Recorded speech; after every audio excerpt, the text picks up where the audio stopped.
आहे. काही ठिकाणी 300 ते 350 मिलीमीटर पावसाची शक्यता आहे.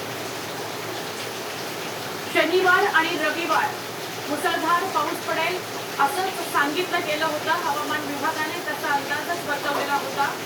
मुंबईला पुढचे 36 तास फार महत्वाचे आहेत. मुंबई, पालघर आणि ठाणे उपनगर या सगळ्या ठिकाणी मुसळधार ते अतिमुसळधार स्वरूपाचा पाऊस पडेल असा इशारा देण्यात आलाय. त्यामुळे पावसाचा जोर पुढचे 36 तास वाढणार आहे. बातमी खोपोलीतून आहे. खोपोलीच्या प्रसिद्ध झेनिथ धबधब्याच्या प्रवाहामध्ये काही नागरिक अडकले होते. अडकलेल्या नागरिकांची सुटका करण्यात यश आलेलं आहे.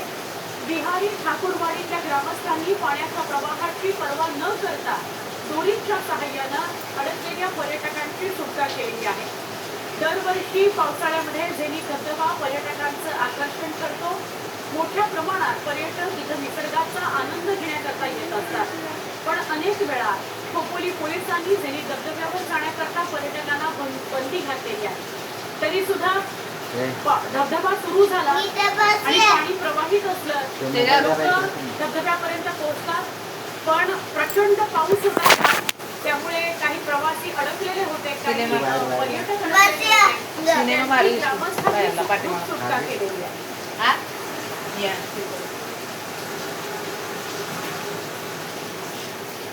खारघर इथे धोकादायक समजल्या जाणाऱ्या पांडवकडा या धबधब्यावर 2 वेगवेगळ्या घटनांमध्ये 2 तरुण पाण्याच्या तीव्र प्रवाहामध्ये वाहून गेल्याचं धक्कादायक वास्तव समोर आलंय. काल आणि आज म्हणजे शुक्रवार आणि शनिवार अशा 2 दिवसांमध्ये या दुर्घटना घडलेल्या आहेत. अग्निशमन दलाच्या मदतीनं शोधकार्य युद्धपातळीवर दोघांचाही शोध लागलेला नाहीये.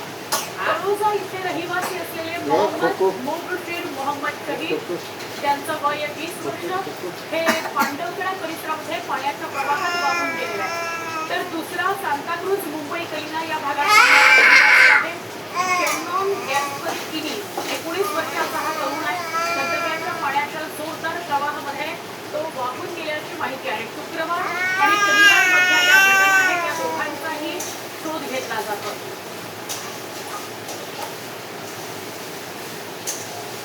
कोकणाला घाटमार्गासाठी मार्गावरचा आंबेनळी हा प्रमुख घाट आहे. या आंबेनळी घाटामध्ये या पार्श्वभूमीवर प्रशासनानं 7 जुलै या घाटातील वाहतूक बंद करण्याचा निर्णय घेतला. त्यामुळे प्रशासनाच्या कार्यक्षमतेवरही निर्माण झाले.